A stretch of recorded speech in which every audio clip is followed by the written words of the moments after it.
Et un sketch en France d'une personne qui se veut humoriste a créé dernièrement une grande polémique, puisque une grande partie des internautes sur les réseaux sociaux ont tout simplement jugé ce sketch raciste, un racisme anti-blanc décomplexé.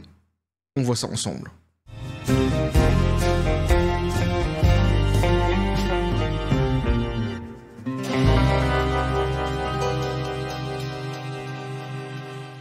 Et vous avez été très nombreux à me demander de réagir sur ce fameux sketch qui a fait le buzz, donc ces dernières heures, petit café les copains. Donc c'est ce que je vais faire ici, donc un sketch qui a été jugé par beaucoup de personnes comme étant un sketch tout simplement raciste. On va voir ensemble ce qu'il en est. Alors c'est d'abord un sketch de ce jeune homme-ci que vous voyez en image, qui s'appelle Mustapha El Atrassi. Et puis bien le mieux pour justement juger du racisme dans le passage, d'ailleurs c'est même pas un sketch, c'est un passage dans un sketch, et bien pour juger de ce passage dans un sketch, s'il est raciste ou non, le mieux c'est de le visionner ensemble. Donc je suis sur son Instagram et on va le regarder tout simplement ensemble. C'est parti. Nos frères algériens, on vous aime, merci de remplir mes salles, on est ensemble ici, on est unis, et je vous le dis pour la dernière fois, tout le temps qu'on perd à s'insulter entre Marocains et Algériens, c'est du temps perdu à insulter les Gouers. Libérez du temps pour les Gouers, libérez du temps pour les Gouers, libérez du temps pour les Gouers. Votre amour, j'essaie de vous le rendre, hein, tu vois, aux Tunisiens, parce que c'est vrai qu'il fallait que je fasse quelque chose de mon côté, toi c'est très risqué ce que tu fais. Vous allez où ? Ça y est? Mais pourquoi? En vrai? T'es tunisien? Bah t'es qui alors? Et alors? Hein? C'est fou ça? Non mais c'est vrai? C'est une dinguerie ce qu'on vient de vivre. J'ai fâché les Gouers. On n'est pas mieux là? On n'est pas mieux? Allah. Je veux des you-you, ça rentre dans la salle ou pas? C'est ça que je veux. Ouah, il y a des Arabes qui ont récupéré leur place. Nos frères. Donc voilà pour ce passage, donc passage d'un sketch qu'il a lui-même donc mis. Donc le sketch n'est pas entier, c'est vrai. C'est un passage qu'il a lui-même donc mis sur son Instagram. C'est très important à mon avis d'abord de le préciser. Mais en premier lieu, eh bien, je suis allé voir tout simplement la définition de ce mot Gouer. Alors que je connaissais déjà moi auparavant, puisque je viens d'un certain milieu qui fait que je connaissais très bien déjà donc ce mot. Quoi qu'il en soit, évidemment, ce que j'ai fait, c'est que j'ai tout simplement tapé Gouer définition sur Google. J'ai pris le premier site qui me passait sous la main. Ici, donc, c'est le dictionnaire. Et qu'est-ce qu'il nous dit? Bah, sans surprise, que c'est injurieux, blanc occidental, donc un européen, insulte raciste contre les blancs.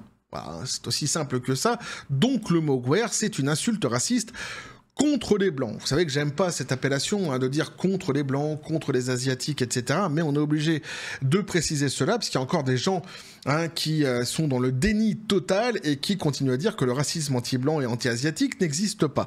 Donc on précise évidemment, c'est stupide, mais c'est ainsi. On est obligé pour ces gens de se mettre à leur niveau et d'ajouter donc un insulte raciste contre les blancs. Voilà.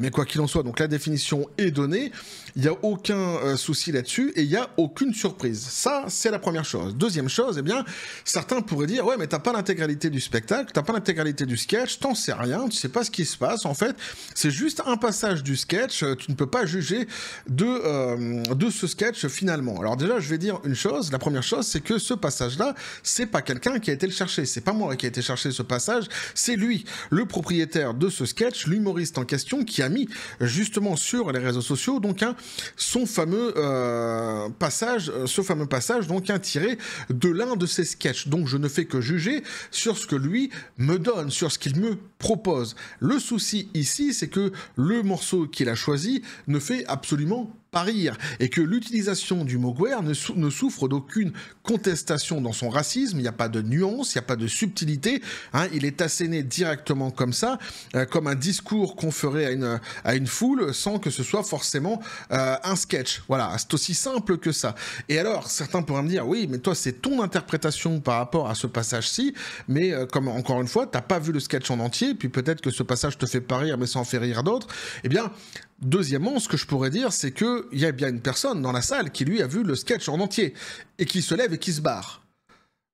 Donc, d'un côté, moi, lorsque je fais l'analyse de ce que je peux avoir ici, de ce qu'on me donne, eh bien, je trouve ça d'un racisme total, décomplexé XXL, mais en plus, il s'avère que les personnes qui sont aussi dans la salle, ou en tous les cas, certaines de ces personnes, ont eu exactement le même sentiment, la même analyse, et eux ont vu le sketch en entier. Donc là, cette discussion-là, ici, se termine d'ailleurs, plutôt, devrais-je dire, ici. Et puis après, alors, je me suis intéressé un petit peu plus au personnage, hein, sans être non plus détective et de rentrer dans les détails, ça m'intéresse pas. Pour être tout à fait honnête avec vous, ce que je voulais savoir, c'est s'il était né en France, ou si ses parents étaient nés en France, auquel cas, si il n'était pas né en France, enfin s'il était né en France, il était là combien de générations, etc., etc. C'est important parce que moi je suis ici, donc pour ceux qui ne le savent pas, en Asie. J'ai une partie de mes enfants qui est née en France, et j'ai une partie de mes enfants qui est née en Asie. Donc je fais partie de ces parents qui s'installent ici donc en tant qu'immigrés et qui donc a une partie de ces enfants donc, qui sont nés ici, c'est donc la première génération, pour moi, donc, des enfants qui portent mon nom, de ma famille, plutôt, devrais-je dire, plus simplement, qui vivent donc ici, sur le continent asiatique. Donc, je peux transposer son histoire, en tous les cas, avec la mienne, d'un pays à un autre. Donc, je me suis renseigné, d'abord, eh bien, constate qu'effectivement Mustapha El Atrassi est né donc à Saint-Doulchard dans le Cher, donc il est né en France, il n'y a pas de souci. Maintenant, qu'en est-il de ses parents? Eh bien, on nous dit les parents de Mustapha El Atrassi, appartenant à la tribu Missaoui, sont nés au Maroc, dans la banlieue de Rabat à Oujla. Donc, bingo, ça tombe exactement comme moi, c'est-à-dire que moi, je suis le parent immigré et j'ai donc ici produit la première génération de ma famille sur le continent asiatique. Du coup, eh bien, je peux transposer et je me dis que se passerait-il si c'était un de mes enfants qui ferait cela et qui se retrouverait adulte à faire un sketch dans une salle ici, donc en Asie, qui serait majoritairement remplie de Français. Je dis majoritairement parce qu'ici, évidemment, on ne le sait pas, on ne le voit pas, je ne fais que supputer. C'est une hypothèse que j'émets sur les you-you. Tout simplement, lorsque tu demandes à une salle de faire le you-you, les Français en général savent pas ce que c'est vraiment ce fameux you-you. Donc ainsi, il y a autant de personnes dans la salle qui savent ce que c'est. Si lui, en plus, le demande sans avoir besoin de l'expliquer davantage, c'est que, je pense, la majorité de la salle, en fait, est au courant de la définition du mot, auquel cas, tout simplement, c'est une population maghrébine, ou d'origine, ou tout simplement, je veux dire, qui serait la première génération, ou qui serait immigré, comme moi je le suis par exemple ici, en Asie. Tu vois ce que je veux dire? Ou même de troisième ou de quatrième génération, mais en tous les cas qui a des origines maghrébines et qui connaît ce fameux you-you. Donc sur cette base, je me dis que la salle doit être remplie en majorité par des gens qui sont justement du peuple maghrébin, tout simplement. Et donc moi, si je transpose avec mon enfant et qu'il se retrouve ici dans une salle avec donc en majorité des Français et qu'il commence à insulter les Asiatiques, l'Asie, en les appelant les Shintok par exemple, en disant quoi? Oh regardez, j'ai vexé les Shintok. On n'est pas mieux ensemble ici. Allez, chantez-nous la Marseillaise, les copains. On est mieux quand même sans ces Shintok. Je serais d'une déception déjà pour mon enfant. Pour moi, ce serait une déception XXL. Je sais qu'ils ne le feront jamais, aucun de mes enfants, parce qu'ils auront l'éducation qu'il faut pour ne jamais aller sur ces terrains-ci. Je leur expliquerai grandement ce qu'est le racisme et surtout comment ne pas tomber dans ces choses qui sont tout à fait abjectes. Mais quoi qu'il en soit, si j'imagine qu'ils le fassent, évidemment, comme je dis, pour moi, ce serait une déception XXL et j'irai voir mon enfant et je lui demanderai des comptes, je lui demanderai ce qui se passe. Et je suis certain que s'il le faisait ici, dans une salle asiatique, la salle prendrait feu. Les Asiatiques ne se laisseraient absolument pas faire et ils se feraient épingler directement. Ici, tu vois, le français est quand même assez gentil. Je dis français parce que je pars du principe maintenant que tous ces gens-là ont à peu près la même pensée comme Mathieu Kassovitz. Et on a appris dernièrement que Mathieu Kassovitz, pour lui, un français de souche, en fait, c'était un blanc. Voilà, c'est comme ça, c'est sa définition à lui du français de souche, c'est pas la mienne, mais c'est la sienne. Définition effectivement donc empreinte de racisme aussi et d'un mépris et d'une détestation surtout sur la France et sur les blancs à la base, ce qui est assez étrange puisque lui-même est blanc. Enfin bref, on va pas revenir là-dessus. Mais quoi qu'il en soit, donc on a cette personne-ci donc qui est forcément blanc puisque ici donc c'est une insulte guerre justement qui vise bien les blancs, qui se lève et qui se barre. Mais lui il le fait avec politesse et en plus il se fait quelque part réprimandé. On se fout de sa gueule. Il le fait avec politesse et on se fout de sa gueule au lieu de se remettre en question. En fait, c'est presque ça le plus choquant. Au-delà de l'utilisation du mot guerre, moi, ce qui me choque vraiment, il y a deux choses. C'est une chose, en fait, il ne s'excuse pas envers la personne qui est en train de se barrer au milieu de son spectacle. Et deux, derrière, il se complaît de la situation avec les gens qui restent dans la salle. En disant derrière, alors regardez, il y a encore 2 personnes qui ont réussi à choper ces places, du coup. Alors si ça c'est pas abject, enfin voilà, on est vraiment sur une dégueulasserie XXL. Et il y a des gens pourtant qui sont capables de défendre cela, je t'assure. Sur les réseaux sociaux, ils sont assez véhéments d'ailleurs, et notamment ici on nous dit, il est probable que Mustapha El Atrassi ne subissent aucune conséquence de ces mauvais sketchs. De nombreux soutiens se sont exprimés sur les réseaux sociaux, notamment donc quelqu'un qui dit « Je vous en supplie, les racistes, arrêtez de tweeter sur Mustapha El Atrassi, après les places du spectacle vont partir trop vite. Donc les racistes, c'est nous. » Et alors là, c'est pas un procédé quelque part qu'on connaît pas sur cette chaîne, puisque c'est le même qui est emprunté par le côté woke de la force, c'est-à-dire que eux, par exemple, ils ont dans leur procédé le blackwashing et le race swapping, qui sont 2 procédés abjects, totalement racistes, et dès lors, en fait, que tu le dénonces, il t'insulte toi de raciste et de fasciste. C'est juste extraordinaire, c'est-à-dire c'est l'accusation renversée, ou inversée. Voilà, plutôt. C'est juste hallucinant. Alors non, c'est pas parce que t'insultes les autres de racistes lorsqu'ils dénoncent justement le racisme qu'ils deviendront des racistes et que ça fera de toi quelqu'un qui lutte contre le racisme. Non, ça fait juste de toi quelqu'un, en fait, qui soutient, qui protège, qui défend le racisme. C'est-à-dire que tu peux pas donner des leçons après au monde entier après avoir dit ce que t'as dit ici. Tu peux pas venir essayer de te parer de 1000 vertus et de 1000 lumières auprès de tout le monde sur les réseaux sociaux quand toi-même, en fait, dès lors qu'il y a victime et bourreau, tu te mets du côté du bourreau et pas des victimes. C'est pas possible. Voilà. Ici, c'est un racisme qui est comme je disais, qui est complètement décomplexé. Il n'y a pas de mystère. C'est-à-dire que dès lors que le racisme, en fait, s'applique sous nos yeux, peu importe sur quelle couleur il s'applique, dès qu'il est constaté, c'est du racisme, point final. Donc c'est exactement le cas ici. Après, on nous dit derrière encore, c'est mieux, on nous dit qu'une personne se dit donc un régalé de voir autant de blancs en pleurs. Donc là, c'est pareil. Alors non seulement c'est pareil, mais en plus ça vient corroborer le racisme de la vidéo en elle-même. Ça va avec. C'est juste fou en réalité. On nous dit donc derrière aussi, ce mec est génial, ses spectateurs sont géniaux, il dit la vérité, c'est le meilleur. Donc ça, ce sont des personnes qui, en France, ont une détestation des Français, ont une détestation, au-delà des Français d'ailleurs, devrais-je dire, parce que c'est même pas vraiment le sujet, ils ont une détestation du blanc, globalement, ils haïssent visiblement la couleur blanche, les blancs. On se pose d'ailleurs la question, qu'est-ce qu'ils foutent d'ailleurs, finalement, en Occident, s'ils méprisent autant donc les Blancs, ce serait mieux ailleurs. Moi, par exemple, j'aime beaucoup l'Asie, j'adore l'Asie, je vis en Asie. Pas la seule raison pour laquelle je vis en Asie, évidemment, vous le savez, pour ceux qui me suivent depuis un moment, il y a d'autres raisons tout à fait personnelles, mais c'est l'une des raisons. Je suis pas allé dans un endroit que je n'aime pas, ça c'est certain, mais c'est juste fou, en fait. D'en arriver là et de continuer en fait à défendre ce genre de choses-là avec ces propos-ci, en fait, c'est fou et c'est pas étonnant. C'est pas étonnant puisque forcément, donc ici, là, sa salle ne s'est pas vidée dans son intégralité. Donc il n'y a pas de souci, c'est où il est resté dans cette salle des gens qui étaient blancs et qui aiment se faire insulter, chacun fait ce qu'il veut, il n'y a pas de souci. Ou alors, là, comme je disais, la salle est majoritairement maghrébine et majoritairement, ils pensent cela. Dans ce cas-là, c'est encore plus grave, quelque part. Mais ça s'explique. Ce qu'on lit après sur les réseaux sociaux s'explique, effectivement. Et puis on constate que la salle ne s'est pas vidée, elle-même, d'elle-même. Donc il y a des gens qui sont, on le voit, on le constate, qui sont enclins à ce genre de discours, qui acceptent ce genre de discours. Et d'autres qui disent même que ça fait de lui le meilleur. Voilà.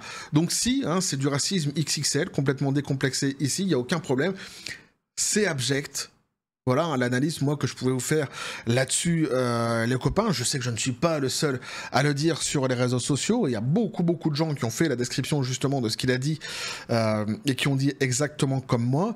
Et comme je dis, en plus, ce qui me choque vraiment le plus, c'est la fin, en vrai. Tu vois, c'est quand, d'abord, il ne s'excuse pas, en fait, auprès de la personne qui l'a choqué, la personne qui se barre, en vrai. Je trouve ça dingue. de ne même pas arriver à avoir le sentiment, tu vois des gens que tu as blessés qui ont payé leur place, que tu as blessé pendant un sketch qui est là normalement pour faire rire et tu t'excuses même pas. C'est juste terrible en vrai. Et derrière, c'est pire parce que t'en rigoles. T'en rigoles et puis en plus, tu prends la salle en partie de ton rire, de ta jubilation quelque part. Tu partages avec eux ta jubilation. Alors je comprends que les comiques doivent rebondir quand il se passe des choses dans une salle, mais ici en fait d'abord le sketch n'est pas drôle, ce qui se passe derrière ne l'est pas. Donc continuer à appuyer là-dessus en essayant de nous vendre le fait que ouais mais en fait le mec il continue à être drôle derrière, non. En fait t'es abject au début, t'es abject au milieu, t'es abject à la fin. C'est tout ce que t'as fait. Voilà. Et sur la durée t'es raciste. C'est aussi simple que ça.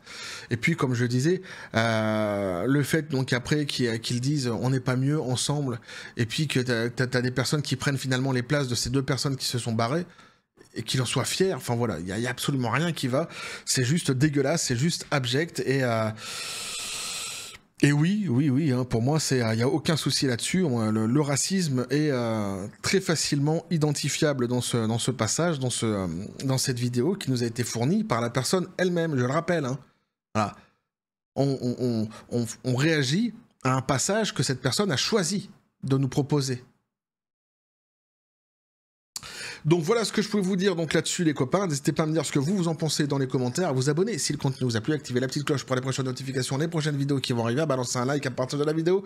Vous avez mon XOR, le Discord, le Facebook et le TikTok de la chaîne qui sont dans la description des vidéos, n'hésitez pas à venir et à basculer du côté de la force absurde des réseaux sociaux. Sur ce les copains, je vous dis comme toujours, pardon, à la John Spartan P, félicité, pistolet à prout, c'est à toi, qu'est-ce que t'as à dire de tout cela ? Ouais, voilà, racisme, c'est tout, un seul mot, racisme. Je suis d'accord avec lui. Mais tu vois, moi, ça me chamboule un petit peu, cette histoire-ci, parce que, comme je te l'ai dit, je transpose avec mes enfants ici, je me dis, putain, en fait, faut vraiment être... Oh, putain, faut être odieux. J'ai d'autres mots, hein, j'ai d'autres adjectifs qui me viennent en tête, mais il faut vraiment être odieux pour faire ça. Faut vraiment être odieux.